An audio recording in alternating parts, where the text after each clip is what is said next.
अस्सलाम वालेकुम। आज हम बायोलॉजी के फर्स्ट टॉपिक होम्योस्टेसिस के बारे में पढ़ेंगे। होम्योस्टेसिस असल में होता क्या? होम्योस्टेसिस एक्चुअली में दो वर्ड से मिलकर बना है, होम्यो और स्टेसिस।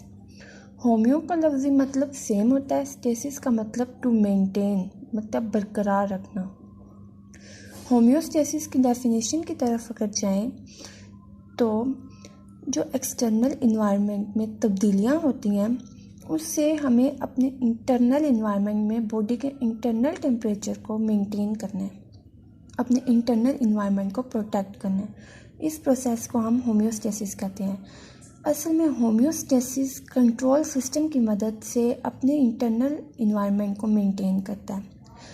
कंट्रोल सिस्टम अभी हम आगे देखते हैं क्या है। पहले हम इसके कंपोनेंट्स की तरफ जाते हैं।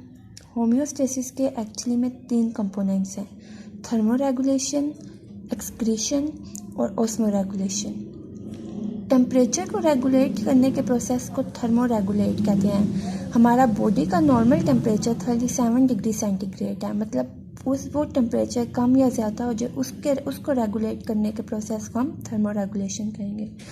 वेस्ट मटेरियल, बॉडी से वेस्ट मटेरियल को रिमूव करने के प्रोसेस को एक्सक्रीशन कहेंगे।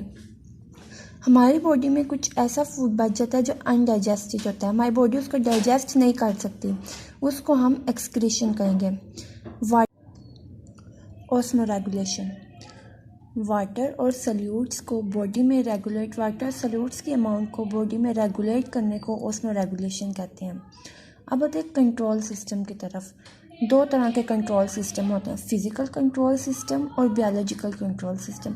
अब जो फिज़िकल कंट्रोल सिस्टम है बिल्कुल बायोलॉजिकल कंट्रोल सिस्टम की तरह, मतलब सेम होते हैं दोनों। इसके कंपोनेंट्स देखें तो इनके मेन 3 कंपोनेंट्स होते हैं, receptors, control system and effectors. Effectors hormones, glands हो सकते हैं।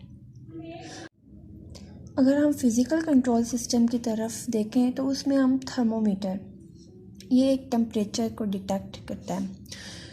रिसेप्टर्स वो होते हैं जो किसी भी स्टिमुलाई को डिटेक्ट करते हैं, आगे कंट्रोल सिस्टम की तरफ मैसेज भेजते हैं कि कोई चेंज आया है। कंट्रोल सिस्टम आगे इफेक्टर्स को मैसेज देता है कि उस जो स्टिमुलाई है उसके मुकाबले में कोई एक्शन ले। अब हम फ्रिज की बात करते हैं।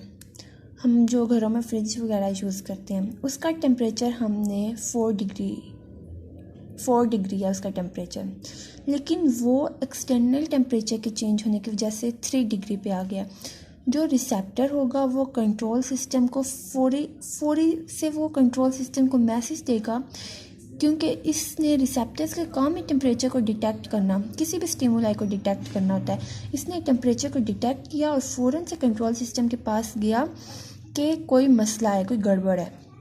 कंट्रोल सिस्टम आगे इफेक्टर्स को मैसेज देंगे कि टेम्परेचर ज़्यादा करो। चूँकि टेम्परेचर 4 से 3 डिग्री हो गया, टेम्परेचर को वो ज़्यादा करेगा इफेक्टर।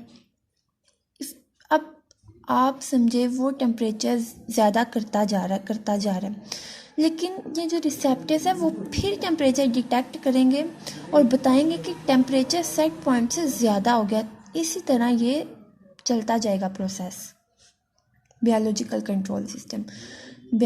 कंट्रोल सिस्टम में हम अपनी बॉडी की बात करते हैं। हमारा normal body temperature 37 degree centigrade है। जैसे ही ये टेम्परेचर कम होके 35 डिग्री सेंटीग्रेड पे आता है, फॉर एग्जांपल 35 डिग्री सेंटीग्रेड पे आ जाता है, जो हमारे रिसेप्टर्स हैं वो इस टेम्परेचर को डिटेक्ट करेंगे कि टेम्परेचर तो 37 से कम होकर 35 पे आ गया। वो फ़ौरन से कंट्रोल सिस्टम के पास जाएंगे। कंट्रोल सिस्टम आगे मैसेज लेके इफेक्टर्स के पास जाएगा कि कोई एक्शन ले। इफेक्टर्स हमारे हार्मोन्स हो सकते हैं, मैंने आपको पहले भी बताया है, ग्लैंड्स हो सकते हैं।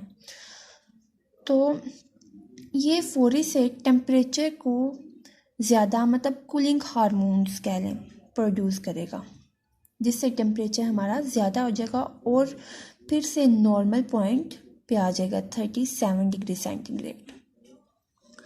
इससे आगे फीडबैक फीडबैक का वैसे ही लफ्ज़ी मतलब अगर देखें तो वो होता है रद्द अमल, किसी भी चीज़ के बारे में अपना रद्द अमल देना। फीडबैक मैकेनिज़्म ये है कि जब रिसेप्टर्स किसी भी स्टिमुलाई को डिटेक्ट करेगा, वो कंट्रोल सिस्टम के पास जाएगा, कंट्रोल सिस्टम आगे इफेक्टर्स को मैसेज देगा, इफेक्टर्स जो रिस्पॉन्स प्रोड्यूस करेगा उसको हम फीडबैक मैकेनिज़्म कहेंगे। फीडबैक मैकेनिज़्म दो तरह का होता है, एक पॉजिटिव फीडबैक होता है, एक नेगेटिव फीडबैक होता है।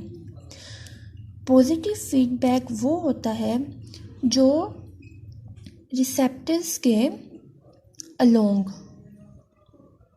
होगा, मतलब उसी डायरेक्शन में।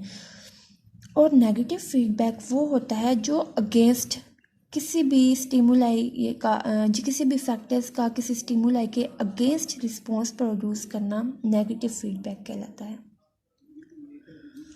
Thank you so much. आज के लिए इतना ही, कल इंशाल्लाह हम नेक्स्ट टॉपिक पे डिस्कस करेंगे।